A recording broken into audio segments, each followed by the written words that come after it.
Hey everybody, welcome back to the Pre-Order Power Hour, the 5th episode. Who would have ever thought? Who would have ever thought we'd be here? We made it. We did it. Episode 5. This is a milestone, an achievement. Hope you guys are doing well. It's been a second, but it's good to see you guys again.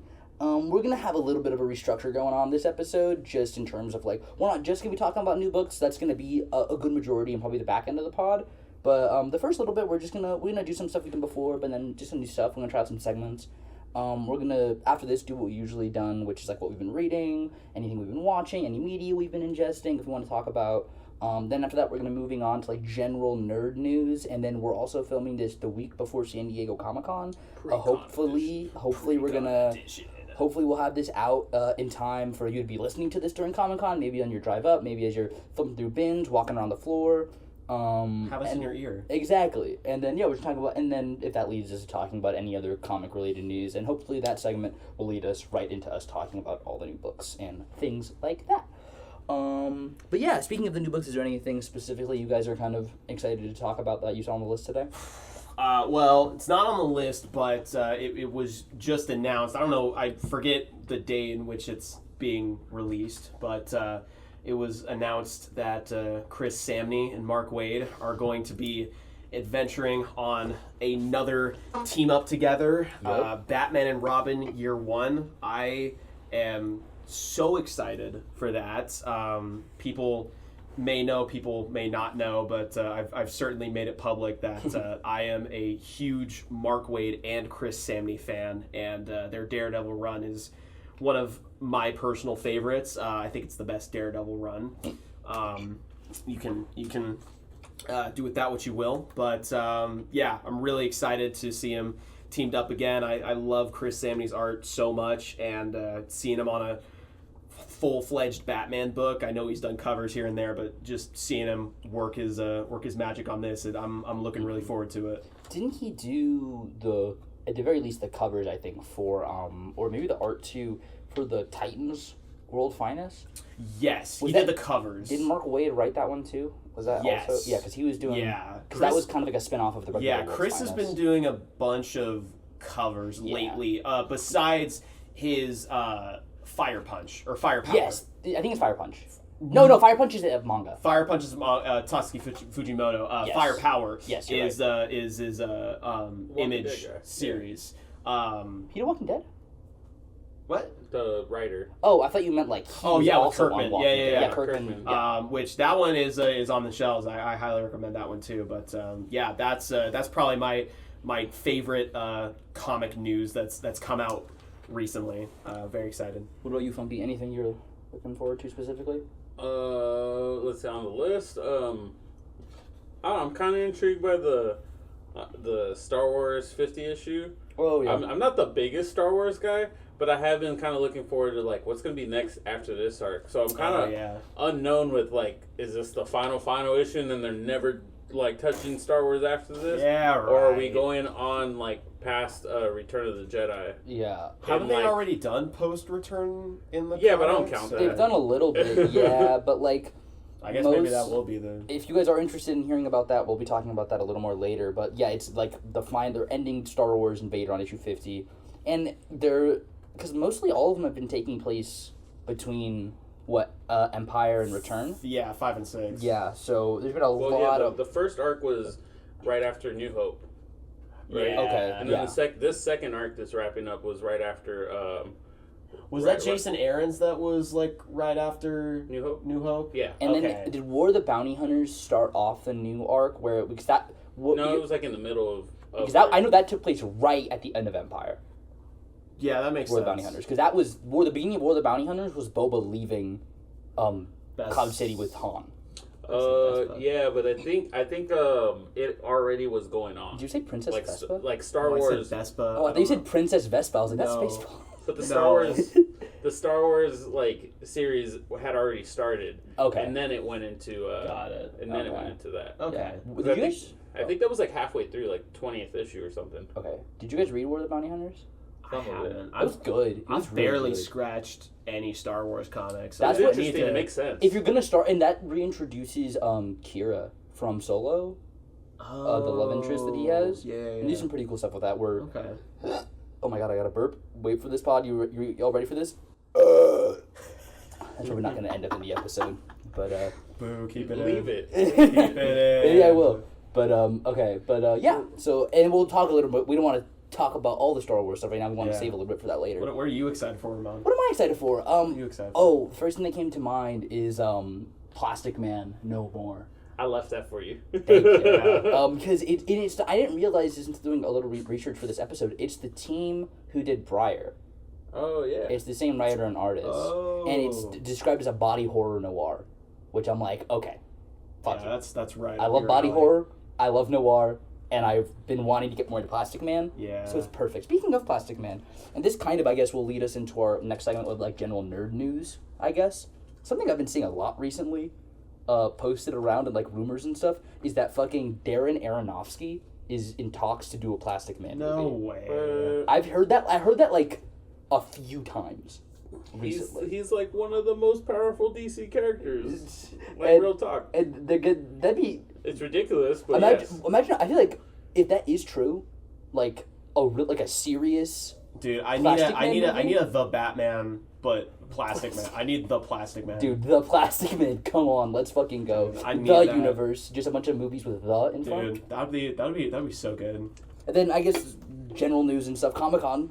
Yeah. That's next week. That's fucking... Funky and I are gonna go. I'm going all 4 days. Funky, you're going just Saturday, right? Or you're gonna get down. I'll be at the con Saturday. Yeah, but you're gonna be in San Diego. Like, yeah. I'll be chilling on Friday. So Yeah. you might catch me around downtown.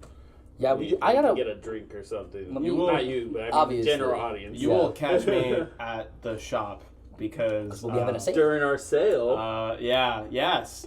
You're holding down the fort. Yes, I will be holding down the fort because I'm broke and I do not have the money for San Diego tickets, but that's okay because I like making money more than I like spending money to an extent. Respect. I've seen you buy books. Oh, you know me. You know me. Speaking of work, which Funky brought up, yes, we are going to be having a sale from starting Tuesday the 23rd. This will probably be out by then. Yeah, and then running through Sunday.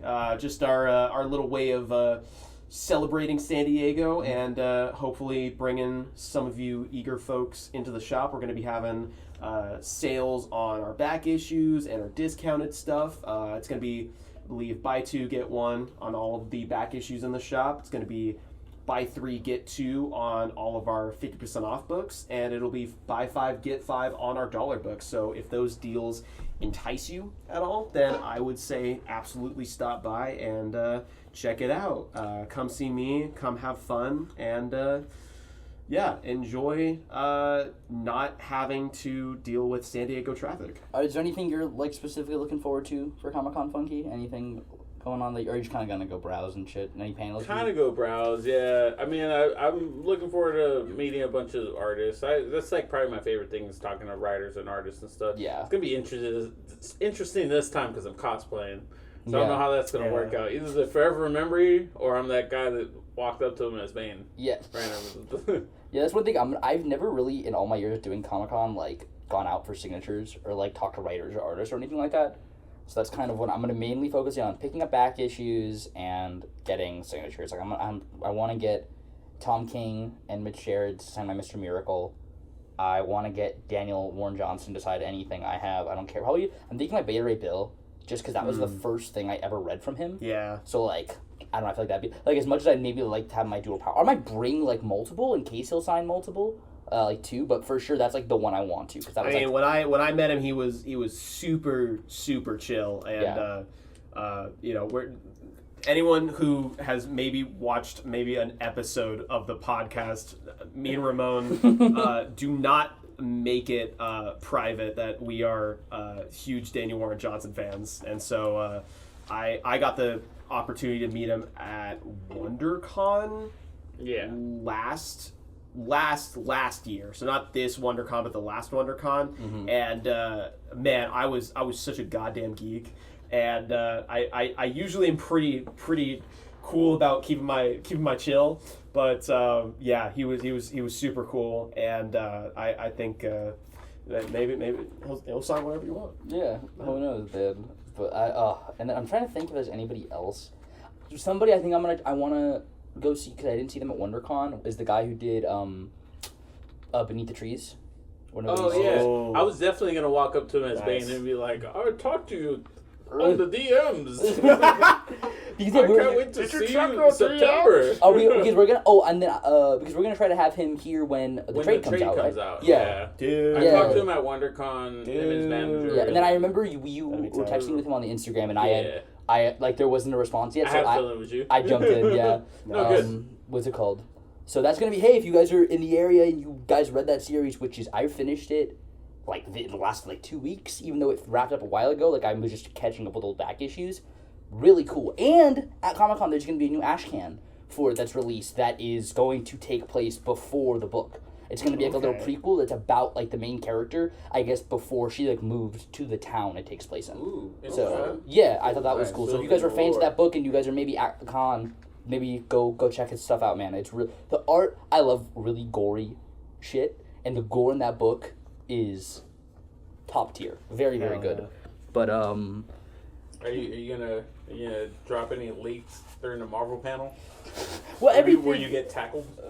Well, no, because one year, my dad was taking photos during like a time he wasn't supposed to, and the guard straight up came up to him and pulled him out of the road and was like, "Pull out your phone and delete all of those in front of us." No way. Yeah, or we're gonna kick you out. That's crazy. Yeah. One time my dad snuck into Hall H. Do you remember? That's hard. He snuck in, dude, because we were in. I think he had gotten a wristband, but he didn't have a badge for Saturday. The night before, he was like when they came around to give wristbands, he was like, "Oh, I can't find my badge," And then he was like, "Come back to me in a second," and then grabbed one of our other people's badges. He was like, I got it right here. Got the wristband the next morning when we woke up.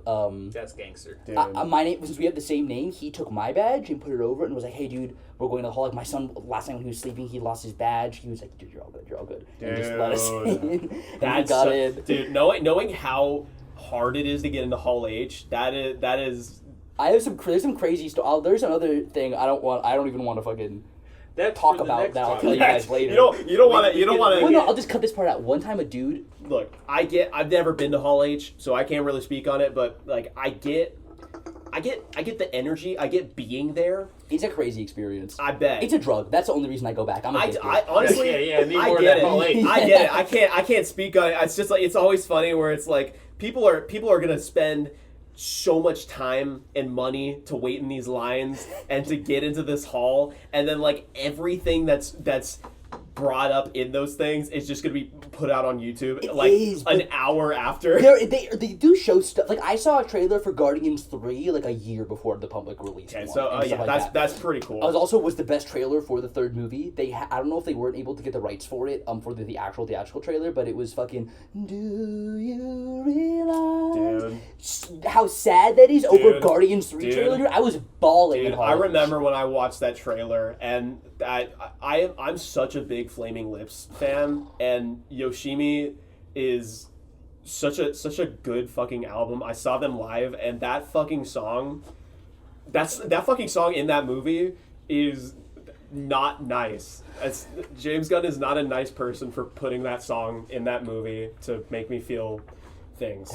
I guess I'm heartless. I just the ending of that movie made me cry. That was just because it was so happy. It wasn't a sad cry. It was just with Dog Days. That part was great. Is it your favorite Guardians movie?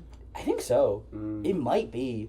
Also, something I love about that movie that makes me really excited for Superman are all of the flying scenes with Adam Warlock. Those are tight, scenes. And that makes me so excited to see how he's gonna visualize. My only gripe with that movie is why Star-Lord didn't use his mask 90% more, because if he had his mask, then he wouldn't have almost died, right? That's true.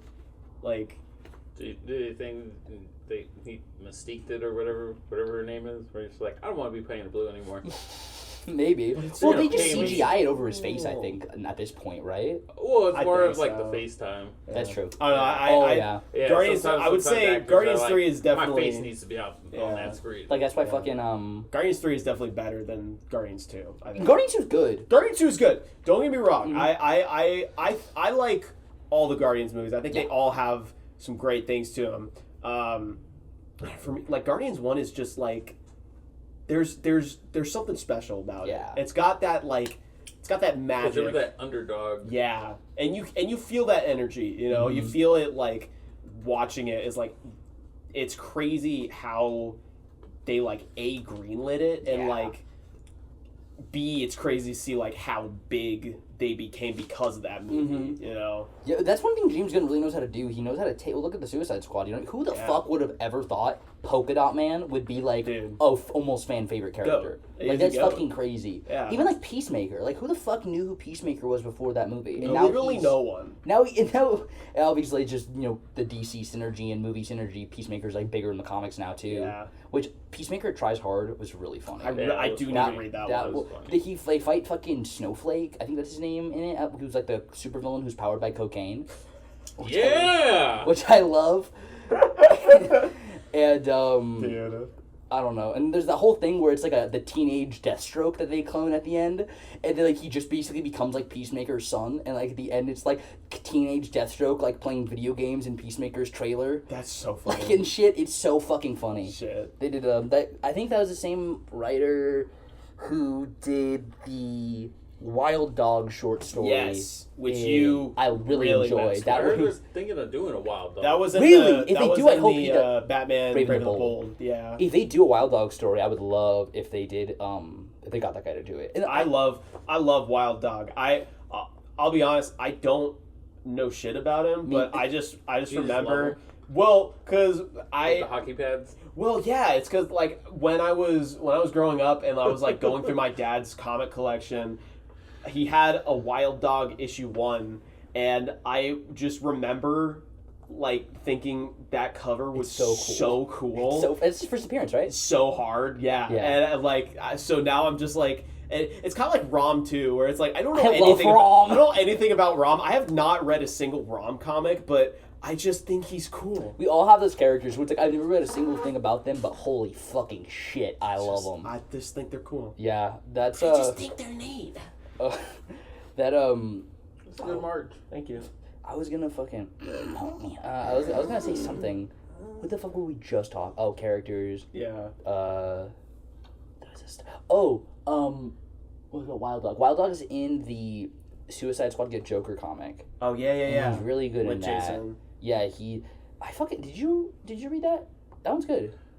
Get Joker. Yeah. No. It's the Suicide Squad, but led by Jason. I read part of the first. Yeah. It's good. Because it was magazine form. Yeah. And I'm a hater. I love the magazine. Thank you. These guys stop printing magazine-sized books because these guys are they can't fit in my standard buy a long and bigger short box. boxes. Bigger box. But I don't have the room for it. Well, that sounds like a you problem. You don't hate the system, hate the player. Look, dude, you know where I put my comic boxes? Under my goddamn bed because I have no room. You know where I have mine? Next to my bed. Because I don't have room under my bed. It's not enough space. I had to get a new bed frame that was high enough so I could put my boxes under my bed. You have to like jump into your bed now? No. It's 2 layers of long boxes. See, that's the great thing about being tall. He's got a long jump his way in. Fucking pole vault. But I don't know. To go back to I guess like Comic Con like a little bit and just like kind of general news, I guess.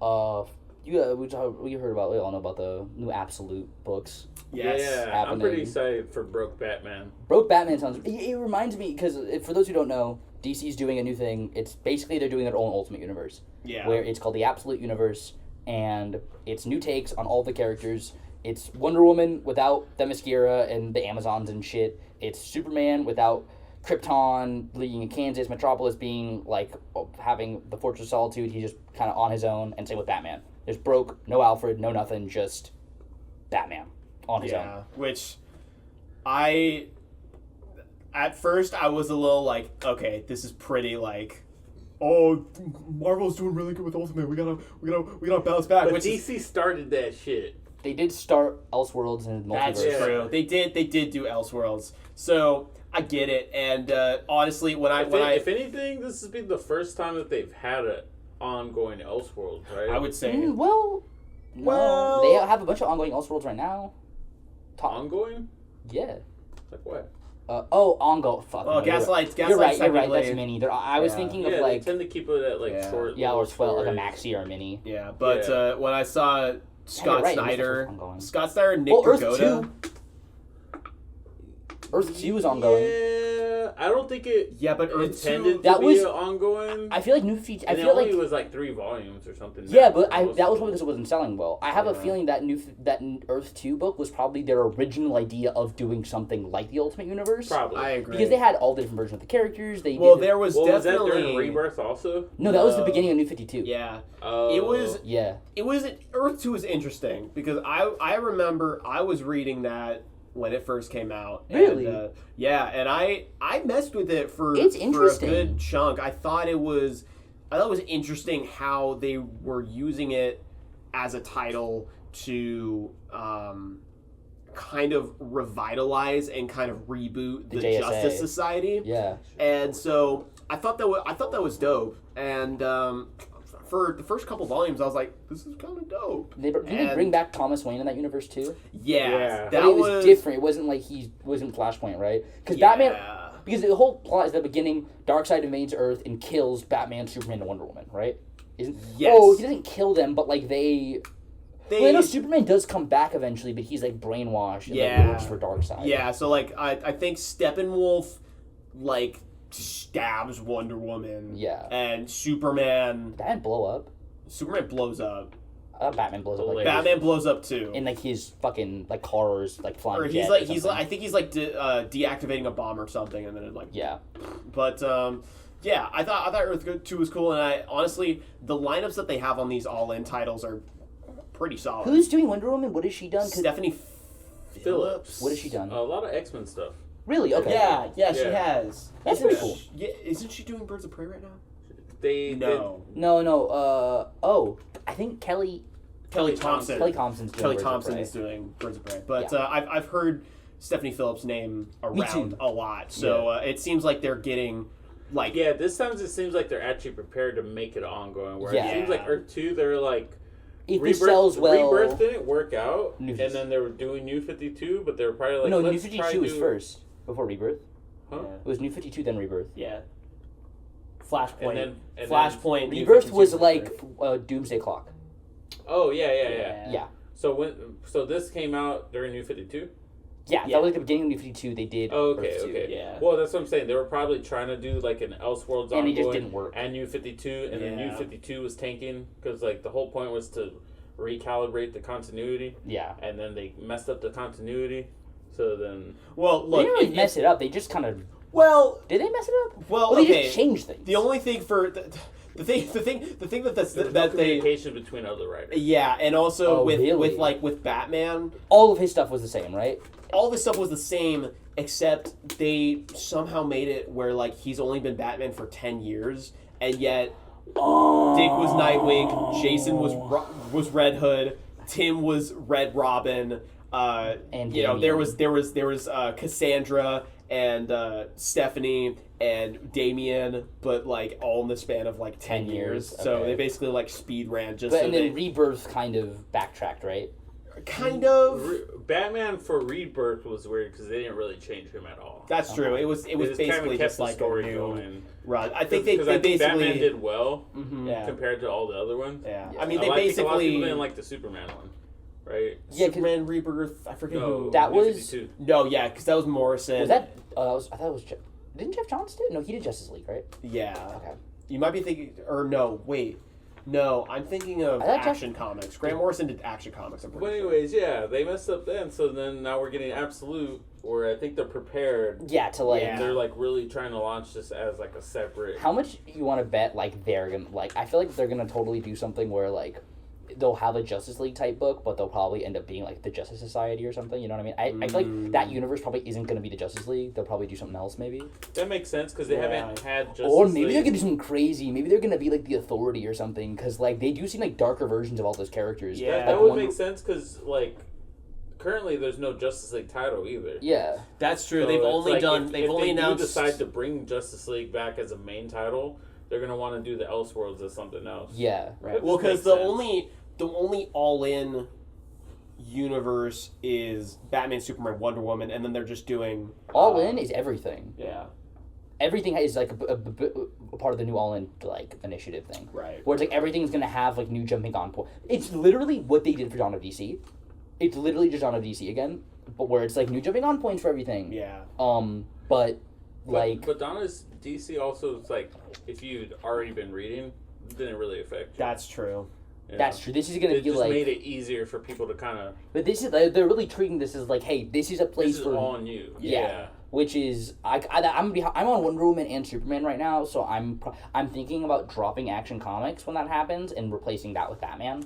Just so like that's kind of what I'm doing. I'm on the Batman one. I'm sold on. Me too. I mean, Scott Snyder on Batman. I'm there. I won't lie. I love his New 52 run so much, and Nick Dragotta on what it. else has he done for the art, Nick Dragotta? What other art has he done? He did Ghost Cage. East of West. East of West. Okay. Yeah, but I've seen his stuff, and I think he's it's gonna be a really dope. This is stupid. I love dope artists on book. Like, hey, but you know, hey, it's I love getting to see like people that have never like that aren't primarily on superhero books, like doing a superhero book and seeing like just taking the reins and just doing whatever they want with it. And I'm excited to see. Flex. Yeah. Yeah, I'm excited to see what he does and what Scott Snyder lets him do. Yeah. Okay. Okay. So what have you guys been? And you've been reading anything? I have been. Or watching anything? Well, I just this past week or so, I got caught up on One Piece, the manga, not the anime. I need to. I should go back and watch all of Wano, but I'm all caught up. I'm on chapter 1,121, and man, it's good, man. This that last chapter, it's I'm excited to see what they do with that next arc, and also I've been starting my X-Men journey.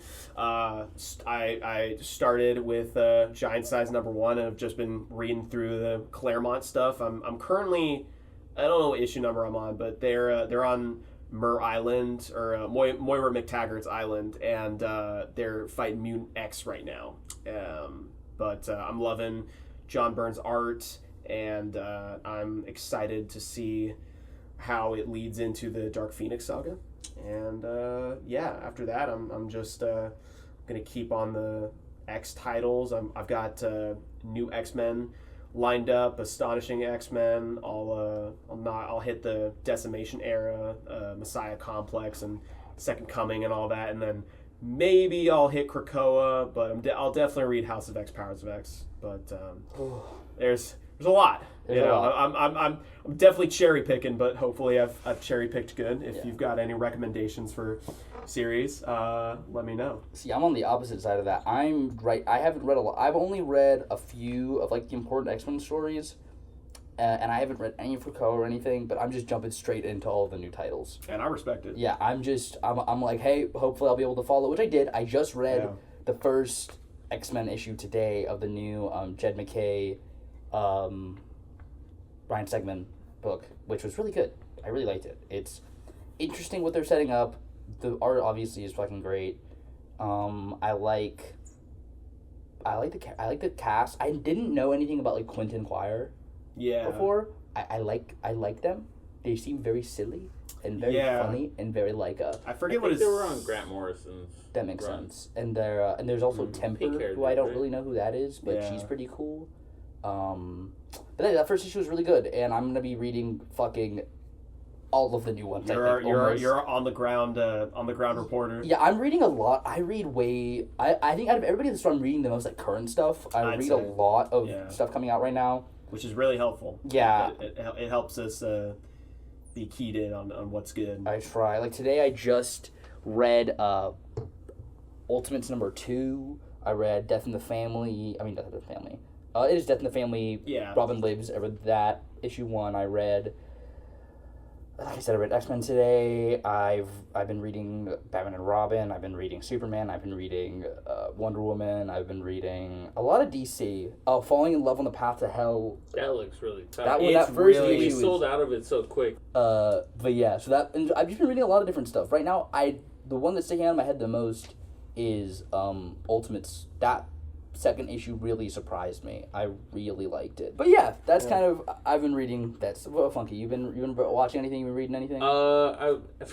Anime. I finished watching Delicious in Dungeon. Yeah, that show's great. I love Delicious in Dungeon. And then stories. I'm catching up on some old stuff. Like I finally read that Afro Samurai collection that they put out. Nice. That's tight. It's just like a cool little throwback. Yeah. Artwork's amazing. And then I kind of read the new Nice House by the Sea that came out. Oh shit, how was that? Did you flip through it or like? Yeah, I was skimming through it. Okay. I gotta really sit down and read it, but I ended up reading the end, which sold me on it. Okay. Because this new setup is something else. Well, I heard some people saying it's like a prequel to Nice House on the Lake, or is it? No. It's just its own thing. So it was coming off like it was going to be its own thing. Got it. Like it's a separate location with the same kind of experiment going on. If you've read it, you know. So it was supposed to be separate because the last Nice House by the lake. Yeah, Nice House by the Lake ended very open ending. Mm-hmm. But the end of this issue directly ties it. Okay. But it leaves it off on a cliffhanger where you need to pick up issue 2. Yeah. I was like, you bastards, you got me. You got me. Oh my god. You bastards. Well, speaking of newer books, I think that can lead us right into our segue. And that's Saga is back. Yes, that's our first book. That's what we're starting off. Yes. We're going to start off with our indie books. So if you're interested in that, stick around. If not, if you're more of a Marvel or DC person, you can maybe skip a little further ahead to when we're talking about those. You need to watch. You need to listen to all of this. Actually, there are some really cool stuff. I'm not gonna let you. There's some really cool stuff on this indie stuff. So we're gonna start off with Saga. Issue 67 is going to be the return, and that's going to be coming out July 31st. And finally! Yeah, it's going to be a 3-issue arc, so 67, 68, and 69, respectively, releasing July 31st. And they're going to go on another 6-month hiatus. August 28th and September 25th. So July 31st, August 28th, and September 25th. And I've read the first volume of Saga. That's all I've read. You gotta just pick up the compendium and blast through that's true. I know. It reads way better through a binge. No, I like the first volume. I know a lot of people aren't huge on that first volume from what I heard because it took me to the third volume where I really was I was hooked. Invested. I was hooked and invested after the first volume, so I have a feeling if I read more, I'd be even more fucking hooked. Dude, honestly, I have all the volumes if you just want to borrow. I might. Honestly, I just started borrowing Daredevil from you. That's true. I will, whenever I finish going through that, I might take you up on that Saga. I feel bad. I've read only the first volume of the when it first got back. I think that's volume 10. I've read that, but I have not picked up volume 11 yet, which I feel kind of bad about. Yeah, but that's also their fault because they took forever to put in. That's true. I feel like there's but a part of me that they do it on purpose. Yeah, well, maybe. Look, honestly, they make you wait for the single issues, and then they put out the trade. Mm-hmm.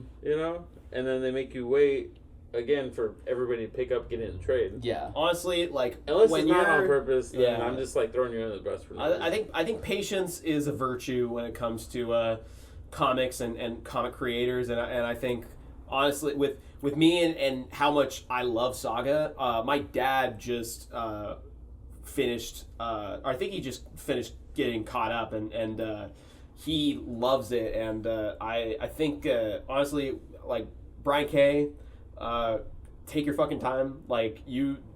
Do take however long you need to in order to have this project fulfilled in its entirety to your vision. Because it's been him and the artist the whole time. Right? Yeah. Well, the whole thing. Fiona Apple. No. Staple. Yeah. You're thinking of the artist. Yeah, I'm thinking of the singer. Yeah, but like because she is an artist. Yeah, like Fiona Staples, like they have killed it on this book. Like there has not been a bad issue in that whole series. So like in order, 70, yeah. And they keep you guessing. And they keep you guessing. There was a rumor about how like they think they were gonna try to end it. That kind of got like shelved. I remember that. Yeah, I remember you telling me. Not to spoil it. That was like in like a year ago that issue came. Because I remember you guys were saying there was like a theory about that, and then like the newest issue. Not even a year ago, but maybe. I think I remember you guys. Beginning of the year. I remember you guys talking about that. Yeah. But yeah. Anything else about Saga, or you want to move on? I'm just happy it's back. Yeah. And please don't take so many hiatuses, but don't rush it, I guess. But also. You know, well, because art is so often rushed. Because volume 9 is supposed to be the halfway point. Really? Of Saga? Yeah. So they're trying to shoot for 18. Yeah. He's what? So 100 issues? Is that kind of what they're trying to? He's on record saying he's trying to get to like 100. I can see that. I can see 100 that. Whatever. Because I think it's what 40. How long did Robert? How long was Walking Dead? Like 93. It was random. How long was it? In that one, they didn't even say it was ending, right? Didn't it? Just like a new issue came out, and in the back it was just like, okay, this is why I'm ending Walking Dead. Nobody was like, I remember that year at Comic-Con, like that just happened, and everybody was like, dude, what the fuck? Man, like, I'm so bummed because I'm not caught up on Walking Dead. I haven't like read to the end. I've read the first like 3 or 4 volumes. I want to say I've like the compendiums, like the big chunky ones. Mm-hmm. I've read. I want to say through the 3rd one. Okay, so you got pretty far. So I got pretty far. And Negan already, right? That's and I love it. I love Walking Dead. I think it's so dope.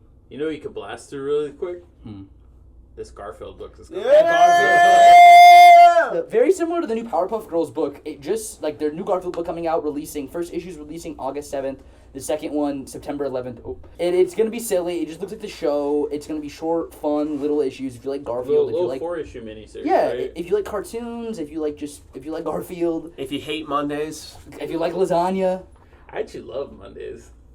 Well, Mondays we start day off. Monday's my day off. That's always That's true. Off. No, working here has made me love Mondays. I'm like a reverse Garfield. It's Sunday right now, and I'm genuinely so looking forward to Monday in ways that I have not because it's summer. So I don't have school tomorrow, and man, I'm so excited to just sleep in. And, and Garfield will be proud. Dude, I'm like the opposite where I have errands to run, but most other grown-ups are at work or doing stuff. Dude, honestly, the streets are mine. Guys, tomorrow or the next Monday, eat some lasagna. Do it. Exactly. Alrighty. Then leading into the next book, we're going to talk about Universal Monsters, Frankenstein issue 1. I'm excited for this. Yes. That sounds tight. I love Michael Walsh's style. Like, it's just... Dude, I've been seeing I follow him, and I've been seeing some of his, like, breakdowns on like the like inking the cover and like just some of the art blind. And man, it looks really, really dope. I don't know anything like story wise. Oh, I can tell you something. Hit me. Because this is the 3rd Universal book, and it's interesting because the first one they did, Dracula, was a direct adaptation of the movie. Okay. Creature. Wait, the movie or the book? The movie. It was an adaptation of the movie specifically. Because they're all Universal. Okay. Yeah. So, because in the book, like, Renfield is like his own character, and like Jonathan Harker is the one who goes to the castle. Right. But in the movie, it's just Renfield. Renfield's the one who goes to the castle, and that's when he goes crazy. And Jonathan is just waiting back in London. Yeah. Because technically, I'm gonna be nerdy about it, the movie is not an adaptation of the book. It's an adaptation of the stage play. That is an adaptation of the book. So that's why there's differences, because they're not directly adapting the book, they're adapting an adaptation. Yeah. So and they had to make changes for the stage adaptation to make it fit into a stage adaptation. So I guess that was part of the changes. But anyways, I digress. Yeah. This one, it seems like it's going to be an adaptation of the story in the movie, but the way it sounds that each issue... kind of prequel-y. Each issue tells a story behind one of the body parts used to create the monster. That's really cool. Which is right up Michael Walsh's like alley. Like, yeah. If you've read Silvercoin, which I love Silvercoin. Oh my dude, I love Silvercoin. I've seen it in the binge, but I haven't read it. It's just like a horror anthology, pretty much, right? Yeah, you would like it. I definitely, I've at least picked up the first issue that Chip Zdarsky wrote with. He did one with like the guitarist. That was the first issue. Yeah, this is the very first issue. So what Michael Walsh did with that was he was the artist for all of it. But he had the general idea, but he had guest writers for like every other issue. That's really cool. And they're all anthologies, so they're all different stories with the coin. Yeah. You know. I love shit like that. There was only like one story. Be really up your fucking alley. Okay. Yeah, there's only like one story every like arc that was like a connected kind of. Yeah, there was like more lore behind the coin. Yeah, that book is going to be Frankenstein releasing August 24th. Book after that is a new Jeff Lemire book. Woo! Releasing September 4th. Jeff Lemire. Yeah, Minor Arcana, however you say it. He's writer and artist of it, and it's about a daughter of a psychic in a town who she's considered like a fraud, but through certain circumstances, the daughter begins to realize that magic and all this stuff that her mom talks about might actually be real and like shit. So it feels like you're like maybe you sprinkle a little bit of Harry Potter in there, maybe a little bit of like other like general like fantasy type stuff. Seems interesting, and I love Jeff Lemire's art, so that's really all. It's releasing September 4th. I'm always a sucker for writer. I think it's a short run too. Probably like a 4-issue. I think it's a mini. That makes sense. Because how long was Little Monsters? That was only like. That went on for a while. Well, Fish Flies. No, you're right. That's one of his. 12. That's one of his. I think Fish Flies is 7. But he wasn't doing art. That's true. That was Dustin. I love you, Dustin. But then after that, moving through these a little quicker. There's a Jim Henson Labyrinth thing coming out. That's coming out September 18th. That's an adaptation of the novelization of the movie. Oh, because I guess there's things in the novelization that were not in the actual movie, so there's gonna be like bonus stuff. Cut it short. Yeah, okay. So it's David Bowie's expensive. Yeah, so it's gonna be like pretty much the movie in comic form, but with extra things and extra scenes and maybe extra plot lines and stuff that weren't in. You think they're gonna straight up draw David Bowie? It looks like he's on there. It looks like they're drawing him like that on the cover. Tight. But yeah. Bowie in comics. So if you're a fan of Labyrinth, and you maybe want a little extra of the story, or if maybe you've read the novelization and you're a fan of it, check it out. Imagine like in the novelization they did stuff that he didn't want to do. Bowie's and he's just like, you know what? Bowie. Now we're gonna do it anyways. I like the Bowie. But yeah. So that's Labyrinth. Sure. Next that's gonna be the end of the indie section. Marvel is next. Oh, Marvel. So we're gonna be moving on to some new Marvel books. Marvel. Starting first, AKA tie-ins. We're starting off with Venom War, #1. That's a new event starting. Number 1 and 2, #1 release. Oh, and also backtrack a second. Labyrinth is releasing September 18th. I'm not sure if I said that, but Venom War 1 and 2. The first one is going to be releasing August 7th, and then issue 2 September 4th. And from what it looks like, it's Eddie Brock and his son Dylan, and they fighting. Yeah, who's gonna be the one true Venom? Yeah, who's the one with the chains or one without it? Exactly. Ghost Rider Venom or not? Ghost Rider Venom, or it's like cool literal fucking God Venom, like. But and then there's what the hell has Eddie Brock been up to since being a god? Pretty much, right? Like respect his time, celestial type. I don't know, man. Like, look, okay, people, this is a message to the masses. Please come and get this book because I got a good amount of these issues, and at least for issue 1, and I know people like Venom. So I think it will be cool, and it's written by Al Ewing. Yep. People like Immortal Hulk, and people like Venom. So I think if you like either of those things, then I think you should check this out. Yeah, and there's also so many tie-ins. Spider-Man. Which in the Spider-Man one, he is going to be having the symbiote back. Peter will have the black suit, not the cloth one. Sound the alarm! He's gonna have an actual black suit again. I don't know it has a cool new design for it. Oh, so it's not traditional? No, it has like extra lines and shit. It looks cool. But Venom decided you know what? I'm gonna let you do you. I'm not gonna give you a mouth. Hey guys, guess what? Speaking of symbiote, look out, because Marvel Secret Wars issue 8 facsimile is gonna be hitting the shop soon. Yeah. Be sure to come by for that. It's gonna be a nice foil. There's a good foil and good foil. regular one, and it's an affordable version of it. Exactly, not gonna be crazy. Instead of $300. I have a copy, so okay, I don't need to worry. Shut the fuck up. Okay, next. That you inherited. Okay. And? Ooh. I'm proud of it. No, that's tight. It is a 7.5 though. It wasn't. That's not bad. It's not bad for not being bagged and boarded and just in a box for like 20 years. Stop bragging about your comics. Excuse me, I have okay, we're gonna be talking about next I was like, let's get into the real die-hard questions. Yeah. Sorry. What if Donald Duck became Thor? That's the next issue, yeah. It's gonna be, I think those are all the What If Donalds are all one-shots. Like really? I think so, because the What If Donald was Wolverine was marked as an issue 1, and this is also an issue 1. Oh. Yeah, so they're probably gonna kind of like the Miles Morales. Did that one already come out? The Donald Duck Wolverine? Okay. No. I thought it already came out. No, it's coming out really soon. Next week? Okay. Possibly. That sounds right. Yeah, but, possibly why. I mean, the Uncle Uncle Scrooge, Scrooge, it's coming out. Uncle Uncle Scrooge came out. Uncle Scrooge That's what I was did thinking some good numbers. That was because they had rad artists. Like it was just. It's Alex kind of Ross a trip did to the see Alex Ross doing the cover and I think John hyper Romita real. Jr. That's doing true. the cover. Yeah. I'm sure he had fun with that one. Yeah.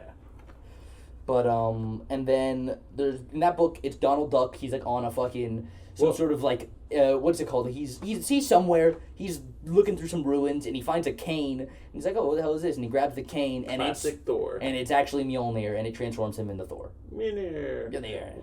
Real question: who would you want to see Donald Duck as? Hulk. Ooh, yeah. I want to see him as Hulk. Yeah, I want that cover. That's probably the best, the most accurate to his character. Yeah. The Hulk? Yeah, because he's always angry. Yeah, he's always angry. He's always like pissed at Mickey. It's true. But yeah. Like, I mean, I get it because Mickey's kind of a bitch. Mickey's kind of a bitch. We don't have anything else really to say. I feel like about that book. It's Donald Duck. He's Thor. Yeah. Who do you want to see Donald Duck as? Right in the comments. Put it in the comments. If you can't, put it in the comments. But after that, a new Marvel Zombies miniseries. It's called Marvel Zombies: Death of Decay. But it's not like traditional Marvel Zombies. It's Groot.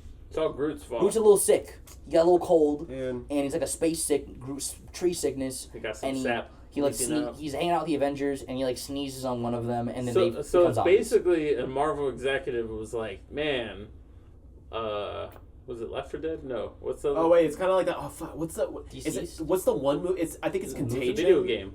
Video game? Yeah. Left 4 Dead? Left 4 Dead. Yeah. No, not Left 4 Dead. Is it like Left 4 Dead? What are we? No, with the spores, the mushrooms. Last of Us. Last of Us. It's basically Last of Us. Gotcha. Because it's spores to turn people into zombies. Kind of, yeah. And they're like green. It looks like they have like roots growing in them or something. Yeah. I don't know. Tree zombies, and Groot is the cause of it. Yeah, so Marvel Zombies. That's pretty cool. You know Groot's one of the oldest Marvel characters? I'm not surprised. I mean, we had a... He's one of the only Golden Age. Didn't we had a graded copy of that. We had a graded Groot once, yeah. So it's Groot, Namor, Human Torch, the android, Captain America, and Black Knight. Yeah. Is that it? Those are the Golden Age Marvel characters. Were the Invaders later? Well, the Invaders are Namor and Captain America and Human Torch. What about Captain Britain? No. I think he got added later. I think so. Yeah. I think the core is those three. That makes sense. What about, no, yeah. I'm trying to think. I feel like is there none others? Yeah, no, well, because Marvel started in the 70s. Those were all the, It was just, those were when it was like before Marvel. Yeah. Atlas. That's true. But, yeah. Alrighty. Next is an Avengers book. Just a new Avengers. It's a miniseries, 1 of 5.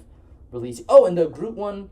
Let me go back. I'm sorry, guys. Donald Duck. 4th. What if Donald Duck releases September 4th, just like Marvel Zombies? Those both come out the same day, September 4th. Nice. But Avengers Assemble is going to release September 11th. And it's pretty much Cap putting together a new team of Avengers, and they work as like an emergency response team. And something about like Red Skull's daughter gets some sort of power or finds something. And the Avengers got to go stop her. So it's pretty much Avengers, a new team of Avengers. What's Red Skull's daughter's name? No clue. It just said Red Skull's daughter. Magenta in the thing. Skull. So Pink Skull. Pink Skull. That's that's sexist. I'm sorry. I like pink. Pink Skull's so stupid. But Nazis don't like pink. Well, because Red Skull. Skull. Oh my god. But I'll defend that. but I don't really know what else. It's a new Team Avengers after formed after Blood Hunt. I think She-Hulk's on it. I think maybe Marvel, the Shang-Chi. quest for more money. Yes. But speaking of Spaceball, that's a Spaceballs reference. That kind of leads into Star Wars.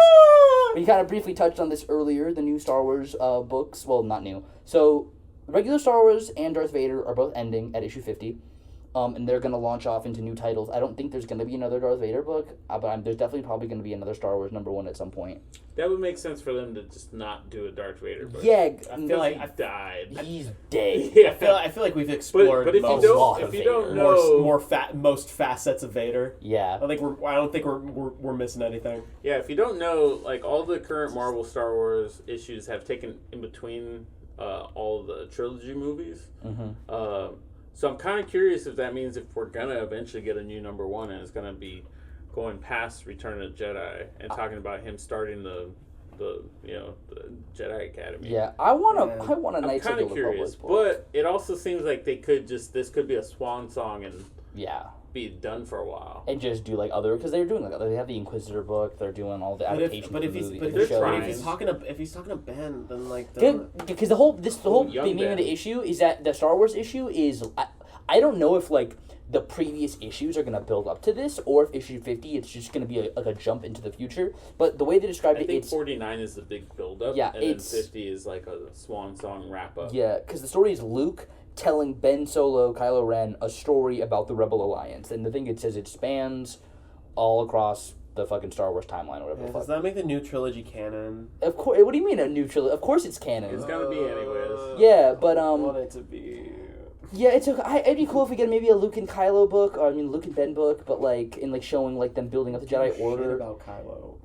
I think Ben Solo could have been a much more interesting character. I agree. If in that first Star Wars movie we started with him as an apprentice. I agree. You know what I mean? And if they're gonna do the whole thing with Luke failing, like make Luke the Obi-Wan of the story, and have the end of the second movie be like the end of Revenge of the Sith, where it's like Kylo falls to the dark side and Luke is like there was a build up. Yeah, don't just like started. Yeah, I've never thought about that, and you just made it like 10 times better. Right? Like the first movie was him as his apprentice, then we build up, do a fucking Jason Todd thing, where have him slowly being violent in the first movie, doing things that contradict. Maybe that would be this Equal new show. Star Wars 1. That's true. And we see the build up to that, and then give more reason to maybe why fucking, the scene in Last Jedi where he's standing above the bed and shit. Like why Luke would fucking try to kill a 10-year-old child. His nephew. His nephew. His best friend and sister's son. Luke fucking Skywalker? He just met Han, though, to be fair. I don't know. I don't know. He's met both of them. Him and Han are besties. It's a big galaxy. Han, dude, every now and then, like, what do you think would have happened if Han just never came back at the end of fucking A New Hope? And he was just like, I'm taking my shit and leave it, guys. Fuck you. And he just left. Honestly, living on a farm. Honestly, that's so real, though. So whenever I think of that scene, him leaving, I think of the Family Guy parody when he's like, yeah, they gave me they gave me a little block of cheese, this little lightsaber to cut the cheese with. Yeah. And he takes a bite, he's like, yuck, and throws it away. And then later on, when they fucking are fighting them, they come back at the end of the movie. They have the couch that they steal earlier in the cockpit of the Millennium Falcon. He's like, I told you it'd be nice. I told you. But I unironically love the Family Guy Star Wars. They're so specials. good. Guys, if you're fans of Star Wars, you should definitely watch the Family Guy specials. I love the dark side. I love the part when they it's have like, cookies. and then another. That's kind of go with the episode. But and then the Darth Vader one, I guess what it sounds like, Vader's gonna try to overthrow the Emperor or something, which obviously we know probably isn't gonna work. No, because we saw Return of the Jedi. Yeah, he totally overthrows him. Literally. Yeah. But yes, perfect segue. So if you like to collect stuff, even if you're not reading Star Wars, they're the last issue, so you'll probably want to pick it up anyways. Or if you like Star Wars, pick it up. And speaking of the Emperor, because he has the pew, the Force lightning. Lightning. Storm! The next book we're going to talk about! So the last Marvel book we're going to be talking about... Oh, and both... the Star Wars book, sorry. The Star Wars is releasing September 11th, and then Vader September 18th. And then releasing October 2nd, we have Storm. It's going to be... She's an Avenger now. She should. After all the stuff with Krakoa falling, she's like, fuck you, X-Men. I'm going on the Avengers. As she should. And I guess the first issue is her trying to stop like a nuclear plant melting down or something. That's easy. She's like, oh no, I only can throw lightning bolts. Easy money. But all the destructive things. So if you like Storm, if you're excited I guess she can make it rain. That's true. Yeah, but then again, wind powers too. Dude, if she's gonna make it rain, it's just gonna be Chernobyl again, bro. Level, right? She's Omega level. Yeah. She controls nature. Yeah. It's like basically literally easy, like easy dubs. Yeah, exactly. But so yeah, if you like Storm, you like X-Men, you like Avengers, you like nuclear power plants, get that first issue. Anything else? Yeah, I think that's good for Storm. Okay. Now we're moving on to DC. First book we're going to talk about, first issue is releasing September 18th, then next is August 24th, is Jenny Sparks, written by Tom King, who is... Do you guys know about anything about Jenny Sparks? Or am I going to... Do you want me to handle this? I know nothing about Jenny Sparks, but I like Tom King. I got you. I like Tom King, too. So, he seemed like a cool guy. Jenny Sparks is, in the comic books, at least in that first run, she's the leader of the Authority from Wildstorm. And her whole thing is that she's the spirit of the 20th century. The 20th century. So she was born in like 1900, 1900, and lived. Her whole thing was she was born age up to like her early 20s, and then she'd live all the way up until the last day of 1999. She's the spirit of the 20th century. Like once the 20th century ends, she dies. Okay. And that happens in the book. In the second it's the end of the first volume of The Authority. That's her power? She has electrical powers. Oh. But like that's her thing, and so and then after her, after that she's basically if Constantine was a woman, and wasn't magical. They did that. Picture, but like no magic, like that person, that really witty kind of British. She wears a British flag on her chest and shit. Yeah, but she's the shit. But and the whole book is about bringing the spirit of the 20th century into the 21st century. That's like, and somehow she's alive, and then it's Tom King writing her. And my assumption why they're doing this, it's the whole brand synergy. Jenny Sparks is definitely going to be in the Authority movie because they're doing the Authority movie, and they want to introduce her into the public and have her be more of a character because she's probably going to be the main character of the movie. I mean, hey man, if you're gonna have something like that, I mean, Tom King's a pretty sure. I mean, Tom's already pretty keyed into all the James Gunn stuff. I mean, he's writing the Green Lantern show. Right. Yeah, and he's one of the, like, he helped pitch it, I think, and, like, come up with the show outline and stuff, so. Well, it seems like they're borrowing heavily from his Supergirl short story, too. Really?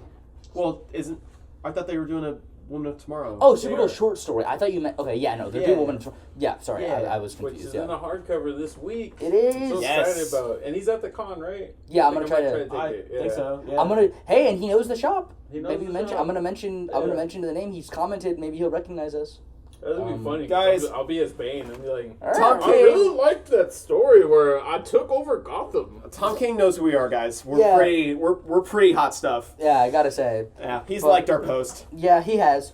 But yeah, speaking of Tom King, another Tom King book back to back, releasing September 4th. We have the new Trinity special.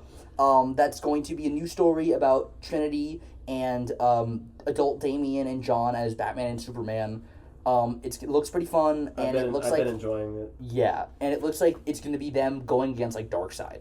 Hell yeah. That's what it seems. Because it was like, can Lizzie face Darkseid and like Matt and his like horrible math problems or some shit like that? Dude, like, that's some fucking Squirrel Girl versus Galactus type shit. Which that was kind of great. Yeah, dude, I love that. I love that Squirrel Girl run. Yeah. That's when I learned about the whole Galactus thing. Who did that Squirrel Girl run? He's whatever you see. Really? Well, yeah. Because, every planet he goes to... Oh, they see him see him as their species. That makes sense. So, in Squirrel Girl, the squirrel saw a giant squirrel. I really, really, really hope if they do him in the Galactus in the comic books, they cosmic energy do his, backstory. They have to. I think he has the most interesting... They just can't make him a big bad guy of the week. Like, he's not really a bad guy. No, he's just a force of nature. Yeah. Dude, I swear You may be to bad God, guy. I swear to God, well, you're not a bad guy. I need that big purple helmet on his face in the movie because I cannot take another Parallax ass dust storm Galactus. Yeah. Look, I just watched those Fantastic Four movies for the first time, and Rise of the Silver Surfer is pretty fun. It's a pretty fun movie. It is. Galactus just sucks ass because he's not Galactus. I seen that at the drive-thru. I'm so sorry. I was just like, I'm so sorry. But yeah, watch Rise of the Silver Surfer because it's pretty fun. Yeah, there's that chase scene with fucking Human Torch and Silver Surfer is great. He's awesome in the movie. He is. Lawrence Galactus. Fishburne, isn't he? Lawrence Fishburne voicing him, and then it's Doug Jones playing him Who's physically. the goat? He played Abe Sapien in everything. Yeah, He's like This is his most relaxed role. Yeah, he's in like most He just Guillermo kind of stands del Toro there. stuff. Yeah. He's the shit. But yeah, moving on from Trinity, we got a little distracted there. Moving on from actually, really quick, he was gonna voice Silver Surfer. That's true. And he was really mad that he didn't. He recorded all the lines and everything, and he made it in his contract that if he's going to play a character, he has to voice them. Yeah. Because of that movie. Because they kind of like went behind his back and got Lawrence Fishburne to dub over the lines. That sucks. Which I'm sure and there's like a little bits of his, there's like maybe one scene where you can hear his original thing, like a version of it that's on YouTube. Yeah. You can hear his voice, but you know. But next book we're going to talk about, one I mentioned previously in the episode that I'm very excited about. Oh, yes. Releasing September 4th is Plastic Man No More, which is from the same team. Oh, Christopher Cantwell. Yeah, the same team who did Briar. And it's going to be a body horror noir. Yeah, that's kind of, I haven't read a lot other about it because I kind of want to leave the exact details of it a little bit of a secret for myself, just because I like to go into stuff not knowing everything about it. But if you like Plastic Man, if you like noirs, and if you like body horror, it seems like this is going to be right up your alley as it is mine. I love Plastic Man. I've wanted to get more into his character. He's one of those characters that I don't think I've ever read anything about. Yeah. But I've always really respected and really loved his character from afar. The only stuff I've ever seen Plastic Man from is the Batman Brave and the Bold cartoon. Yeah, and he's so good in that show. He's so good in it. And like that was the first thing I ever saw him in. Yeah, well, because he's in like the second episode. That show did such a great job of introducing people to unknown DC characters. That was the first time fucking Jaime Reyes ever showed up in anything other than the comic books. No, I love Brave and the Bold so much. And that's what we need more of. I love when DC strays away from Batman because they have so many other characters that they don't utilize. Yeah. Well, I think what was so great about that show is that it wasn't just like the Batman Power Hour. Technically kind of was, but it was like it was really giving homage to the Brave and the Bold title. It was a team up book a lot of the time. Like it was like Batman and this guy was Batman. Like that was the whole point of the book. Like in our bins, we have a lot of Brave and the Bold books that are like specifically these two characters together, and it was Batman and fucking. There's one that at the time Batman was at a low. So they were putting him because that was like what 70s. That was like like early 70s. Yeah, that was like that was probably when he was getting more goofy. That was when Joker was more of like a joke. It was probably like a little before Denny O'Neil and Neil Adams really started. He was still doing like a flagship character. Is it so they would just pair him up with different people and see if any of those other characters would hit. Oh fuck, that was Dennis O'Neil. Well, it is Dennis O'Neil, but a lot of people just say Denny O'Neil. That makes sense. Yeah. Okay. I didn't know if it was like a French thing. Speaking of Batman, we got a bunch of Batman books. We got Batman. Batman Day! Guys, if you ever been to the store on Batman Day, we do Batman Day right. Guys, you know me, or maybe you don't know me. Maybe this is your first time meeting me. Hi, I'm Nate. He likes Batman. Guys, I also like Batman. I love Batman. I love Batman probably more than most things that are around in the world. And I will tell you on this podcast that Batman The Long Halloween is the best Batman comic. It is my favorite Batman comic. It is the best Batman comic. And it's perfect. It is finally coming to a close with the last Halloween. I kind of ended 30 years ago. Okay, well, technically I think it is a standalone, but I think Dark Victory is great. I still need to read it. I've only ever read Long Halloween. I've never read Dark Victory. I own it too. I haven't read it. I bought it a year ago at Comic-Con. This is basically like a love letter to Tim Sells, basically. Yeah, it's Jeff Loeb teaming up with I believe it's going to be a different artist for each issue, and it's going to round out his story of the Long Halloween. And it's based on ideas that he came up with Tim Sale, right? Mm-hmm. Like Tim Sale had a part in the creative process. To Tim Sale, and that's releasing. And the issue 0 of that is releasing September 18th, and issue 1 is releasing September 25th. And then Batman Day is September 21st. Oh, okay. So it's we kind usually do it'll be out during New Comic Book Day. Yeah, basically. And then you can come back and celebrate with us here at the store. Yes, we exactly. Do trivia. We might do best Batman costume. I every year for Batman Day, I've been doing a little. It's become a little annual thing where I get do some little Batman trivia, and So if you think you're a little bat head, a little batty, and got some bats in the belfry, then come on by and test your knowledge. But moving on, more Batman stuff, because the next few books are going to be Batman related. An Elseworlds story, because DC's been putting out a lot of new Elseworlds books. Yeah. New Elseworlds line they're doing. Batman the Barbarian, which Greg took me Smallwood. Artist for the Human Target series that Tom King did. What else has he done? That's more what I'm familiar with him. Other good books. Yes. Did he do what other? But either way, it took me way too long. You like Batman and you like Conan. Yeah, and you like Barbarians. That's what this book is. It took me way too long to realize that it's Conan but Batman. It's Batman Conan. But a next Batman one, pretty much just a reprint. But they're also doing a special version of this reprint. Oh, also really quick, Batman the Barbarian is releasing September 18th, and then releasing also September 18th is. It's all coming out before Batman. Yes, is the Batman Elmer Fudd special, which is also going to have the Noir edition, which, from my understanding, is just going to be a re-release of the original special, but they're also super fun. Yeah, they're doing a version of it that's all going to be black and white. Guys, it is a banger. It is by far the best Looney Tunes DC crossover from when they did that. Think back. I want to say this was like 2015, maybe. Like right. I think this was like post or like pre-Rebirth, like right on the heels of Rebirth. But it's Tom King and Lee Weeks on the art, which is just phenomenal. Lee Weeks is insane. His line work is beautiful, and it's such a good, clean, fun one shot that I cannot recommend enough. Yeah, so if you love Warner Brothers, Looney Tunes, that's perfect. Also, because that leads the right Collision Detective. That leads right into multiverses. I have to play that game. It looks so fun. It's free. I've played it once. I don't have a computer. You have a Switch, right? Oh, well, kinda. It's on there. I'm pretty sure it's on Switch. It's not mine. Oh, you steal it? Yeah, but it's on loan. But yeah, so Multiverses, that's for the video game. That's pretty much it's Warner Brothers fighting game. So it's gonna be all the like Warner Brothers characters, like Scooby Doo, Looney Tunes, fucking pretty much everything, but mixed with DC. And it's Dan Moore is gonna be doing the covers. Oh yeah, there's Adventure Time. Yeah. Steven Universe.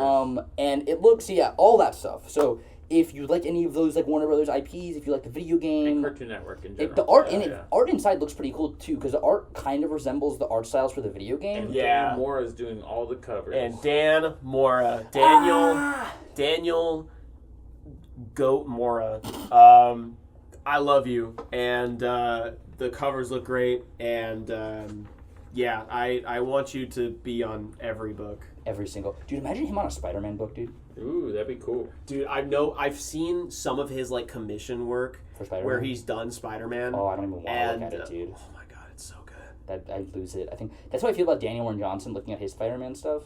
Dude. His Spider-Man shit is so... Because the way he draws Spider-Man stuff, what I've noticed, a lot of his commissions, he really takes time to like draw New York. Dude, like, I know. Like it really. There's it looks like he's like it's some of the first times I've seen a comic book, and it's really felt like it takes place in. Have you seen the book, which is literally a fucking. Have you seen the one commission where it's Peter like sitting on? That's the one I'm talking about. And, oh my he's god! in front of the pizza spot, and everybody's just like around him. And there's another one that's like him swinging, and it's like an angle, like the street is like going like this, and we're kind of looking at it like this, and you see all the details of the street, and he's just like swinging up there. Shit's dope. But besides Spider-Man, besides all that stuff, we're on DC. If you like multiverses, you like Warner Brothers, pick up that book. That's going to be releasing September 18th. Same day as the other books. Next one, also actually not releasing September 18th. Releasing September 25th. Yeah, we're getting a little later now. Yeah, releasing September 25th. We're going to have the Lobo cancellation special, which hey, he's trying to pull an Eminem. Yeah, Lobo's trying to steal Eminem's flow. He's trying to get canceled. It's being described as sleazy and scummy. Oh, and there's a After Dark polybagged variant. Oh. I don't know what he's going to be doing on that cover or what it's going to be, but I ordered it because I need 10 inches. 10 inches of Lobo. So we'll see. Yeah, he said that. We'll see what depravedness he'll be getting up to. What depravedness Lobo will be getting up to. And it's a fun one shot. If you like Lobo, you like sleazy, dark humor, I guess. I don't know. Pick it up. I like Lobo. I'm gonna pick it up. Yeah. Are you picking up the poly bag? Oh yeah, I'm gonna definitely pick it up. Oh yeah. I need that 10 inches of Lobo. But next is last book. The Mean Man. The last book we're going to be talking about is another one shot that is for the spooky season, coming October 2nd. It's going to be DC's I Know What You Did, Last Crisis. Such a good title. It is. It's going to be a bunch of horror stories. Shout out to Dan Hip. Yes, from around the DC multiverse, and specifically, I think it's going to be horror stories. Within a cover, within a cover, within a cover. So many. Within a cover. But it's going to be a bunch of stories that I think take place during big DC events, and at least some of them will be taking place during big DC events, like big crisis events and stuff. But horror stories, I'm not really 100% sure, but it's a cool name. It's horror stories if you like horror stuff. If you're in that spooky season stuff, if you like a bunch of short stories, I think it's going to be one of the ones for you. Yeah, definitely. Yeah. I got another one, guys. Dude, 2. What a way to end it. Dude. we gotta get a counter going. Exactly, a burp counter. Only 2 this episode, but that's gonna wrap up the new books, guys. I think that's about it. So anything else we want to talk about before we start closing it out? We went through Comic-Con's coming up. Next episode. Wolverine looks amazing. Deadpool Wolverine does look great. Guys, please don't spoil me on it. I'm not going to be at Comic-Con. And when are you seeing it? I as soon as I fucking can. Cause I'm scared. I'm seeing it Saturday. I'm gonna try to see it Thursday before I actually go to. I'm gonna try to aim for Friday because I am not gonna get spoiled. I know they already just go Thursday. Well, they already dropped that spoiler or that the final trailer. That final trailer. Obviously, I didn't watch the trailer, but I know what they showed in it. Obviously. Yeah, exactly. It's expected. I mean, I get it. Out of everything, that's like the least. I was like, okay. I think that's what I was talking to one of our regulars, John, and he knew a guy who was like, yeah, that's barely scratching the surface of like what's gonna be it. So it's like that, knowing that, and like of course, like it's kind of like an end game thing of like, of course this person's gonna fucking be in it. Oh, also really quick, I just want to end this. I've been watching Daredevil season 3 again. Oh, dude. Dex, bro. Dex is I don't know. I love Dex so much. His character is so interesting. You've seen Daredevil season 3, right, Funky? Yes, when it came out. I didn't. But it's not a competition. Great show. But anyways, that's all besides the point. Thank you guys for taking the time to listen to the 5th episode of the Pre-Order Power Hour. It's number 5. Crazy we got here. Thank you guys for listening. Make sure to subscribe if you're watching this on YouTube. Yes. Yeah, follow us. Gonna come in rapid fire. Follow us on all platforms. Follow us at Comic Book Hideout on Instagram and everything else. Soon we should hopefully have the Instagram going up for the pod. Be posting more clips and stuff like that. If you guys liked this new format, let us know. If you have any suggestions, let us know. Yes. We love to hear back from you guys. Yes. One of the best parts about doing this is the interaction with all of you guys listening. Kenny, John, you guys listen to this? You guys are dope. Love you guys. Shout out Charlie Cox. Love you, Charlie Cox. Tom Shout King. Shout out Charlie Cox. Shout out Tom King. Shout out Daniel Warren Johnson. Shout out Patrick. Bryce. Shout out Bryce. G. Shout out G. G couldn't be here today. Yeah. Anyways, thank you guys so much for tuning in. Hope you guys have a great rest of your day. Enjoy the con if you're there. If it's after the con, I hope you had a good con. Or if you didn't, I hope you had a good week of not spending way too much money. Why you gotta remind me? Hey, I'm right there with you, man. Alrighty. Peace out, guys. Have a great rest of your day. Bye.